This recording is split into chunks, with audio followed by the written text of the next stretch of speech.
म्हणजे यांना वरून इन्स्ट्रक्शन मिळतात, काही शिक्षण संस्थांकडून यांना इन्स्ट्रक्शन मिळतात की आपण जे आहे ते विद्यार्थ्यांची अडवणूक करा। जे उच्च व तंत्र शिक्षण मंत्री सांगतायत की यावेळेस आपण एक कमिटी फॉर्म केली आहे आणि ही कमिटी या सगळ्या संदर्भातला निर्णय देईल। अशीच कमिटी एक मागच्या वर्षी सुद्धा फॉर्म करण्यात आलेली होती। त्या नेमक्या कमिटीचं मग काय झालं हे सुद्धा उच्च व तंत्र शिक्षण मंत्री उदय सामंत यांनी सांगितलं पाहिजे, राज्य सरकारने हे सांगितलं पाहिजे। आपण एक लक्षात घेतलं पाहिजे की विद्यार्थ्यांकडून फी घेऊन सुद्धा जे महाविद्यालयांमध्ये शिक्षक आहेत त्यांचं सुद्धा पेमेंट 2-2, 3-3, 4-4 महिन्यापासून होत नाही आहे। ही सुद्धा फार मोठी शोकांतिका आहे। ज्या पद्धतीने आता ही कमिटी फॉर्म करण्यात आलेली आहे, मी तुम्हाला सांगू इच्छितो की हे सरळ सरळ लिपापोती करण्याचं काम जे आपण म्हणतो ते आहे। याचा निर्णय यायला वेळ लागणार आहे। विद्यार्थ्यांना अर्जंट रिलॅक्सेशन या सगळ्या संदर्भात मिळायला पाहिजे होतं। ज्या पद्धतीने विद्यार्थ्यांची अडवणूक वेळोवेळी केली जात आहे महाविद्यालयांतर्फे हे अत्यंत चुकीचं आहे।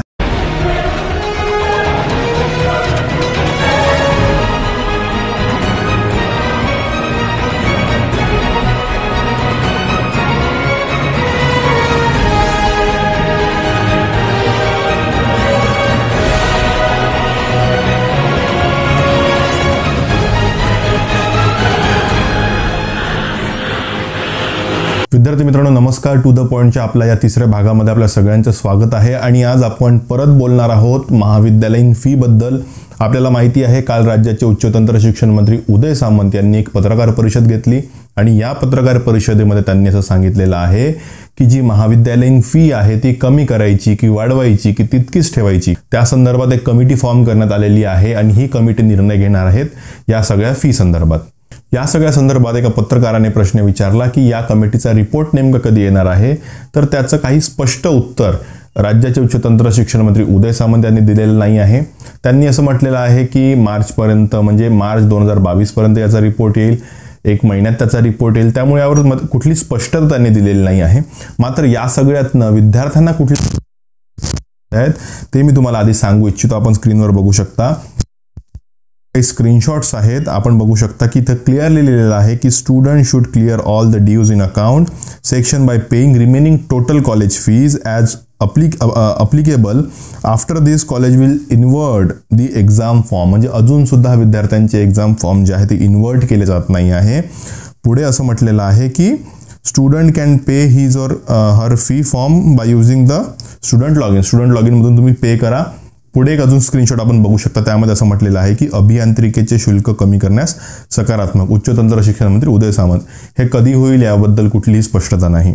पुढचा एक स्क्रीनशॉट आपण बघू शकता, यामध्ये असं म्हटलेलं आहे की this is only about the exam form, here we are discussing about the oral exam. पुढे विद्यार्थ्यांनी असं म्हटलेलं आहे okay madam how to contact account section.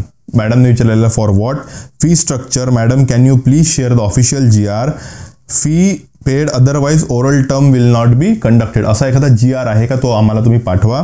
पुढे मॅडमने असं म्हटलेलं आहे तुला काय सांगितलं डॅश डॅश सरांना और प्रिन्सिपल सरांना कॉन्टॅक्ट कर, यांनी ओके पाठवलेलं आहे। आम्हाला जसे इन्स्ट्रक्शन आहेत तेच आम्ही तुम्हाला सांगतोय।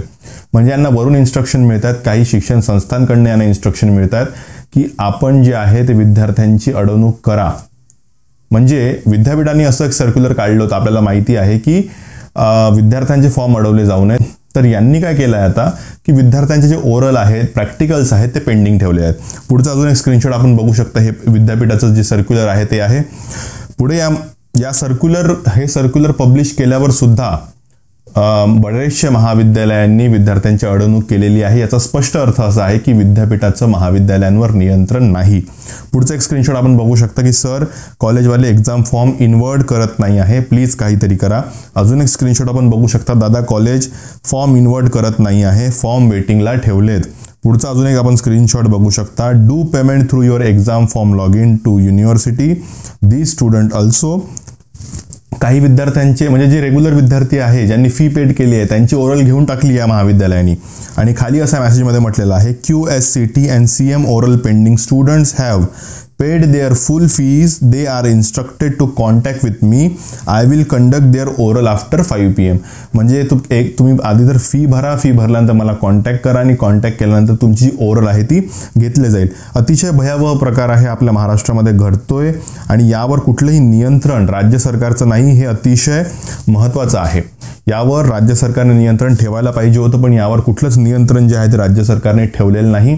यावर उदय सामंत यांनी काल काय भाष्य केलं ते आपण एकदा बघूया। अजून एक जो ज्वलंत विषय सुरू आहे, जो अतिशय फार मोठ्या पद्धतीनं विद्यार्थ्यांची मागणी आहे आणि पालकांच्या देखील मनामध्ये आहे, ते म्हणजे ज्या ज्या ठिकाणी 2-2 वर्ष कॉलेजेस बंद आहेत, तिथली ग्रंथालय बंद आहे, तिथलं जिम बंद आहे, तरी देखील ग्रंथालयाची फी आकारली जाते, तरी देखील जिमची फी आकारली जाते, मेंटेनन्स फी घेतली जाते.